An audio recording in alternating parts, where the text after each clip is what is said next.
உங்கள் மகனாத்த இன்னைக்கு காலையில் சீக்கிரமே ஆஃபீஸ் போயிட்டாத்த. ஏதோ ஆடிட்டு இருக்காமா இன்னைக்கு ஆஃபீஸில். அதனால மத்தியானம் சாப்பாட்டுக்கும் வர முடியாதுன்னு சொல்லிட்டு போயிட்டாத்த. மகன் இன்னைக்கு மத்தியானம் சாப்பிட வரலைன்னா இன்னைக்கு மத்தியானம் சமைக்க வேணாம். பழைய சாதம் இருக்கு, அதை நீ சாப்பிட்டுக்க. எங்க 2 பேருக்கும் தக்காளி சாதம் செஞ்சு வை. நாங்க துணி கடை வரைக்கும் போயிட்டு வந்துடுறோம்.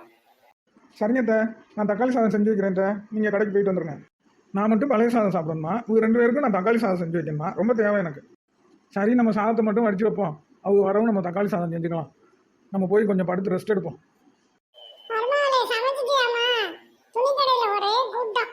ஆடு தள்ளுபடியா, அதனால பயங்கரமான கூட்டம். எங்க 2 பேருக்கு ரொம்ப பசிக்குது, சாப்பாடு எடுத்துக்காமா. ஆமா, நீ ரொம்ப பசிக்குது, நீ சாப்பாடு எடுத்துட்டாங்க. நீ நாங்க சேலையெல்லாம் எடுத்து எடுத்து ரொம்ப டயர்டா ஆயிட்டோம். நீ ஆடி தள்ளுபடியில் எத்தனை சேலை எடுத்தியா 2 பேரும்? எனக்கு எடுக்கலையா? உங்களுக்கு எதுக்கு நாங்க எடுக்கிறோம், நீங்க போய் எடுத்துக்கங்க. இந்தாங்கத்த, தக்காளி சாதம் 2 பேரும் சாப்பிடுங்க. என்னம்மா இது, தக்காளியையும் சாதத்தையும் வச்சிருக்க, இதை எப்படி சாப்பிடுறது? நீங்கள் தானே தக்காளி சாதம் கேட்டிய, அதே தக்காளி சாதம் 2யும் வச்சுருக்கேன். நீ என்ன சாப்பிட்ட? பழைய சாதத்தை சாப்பிட்டியா? சாப்பிடலைன்னா அந்த பழைய சாதத்தையாவது எங்க 2 பேரும் கொண்டா கொடுமா. நான் ஆன்லைனில் ஆர்டர் பண்ணி சாப்பிட்டேன்.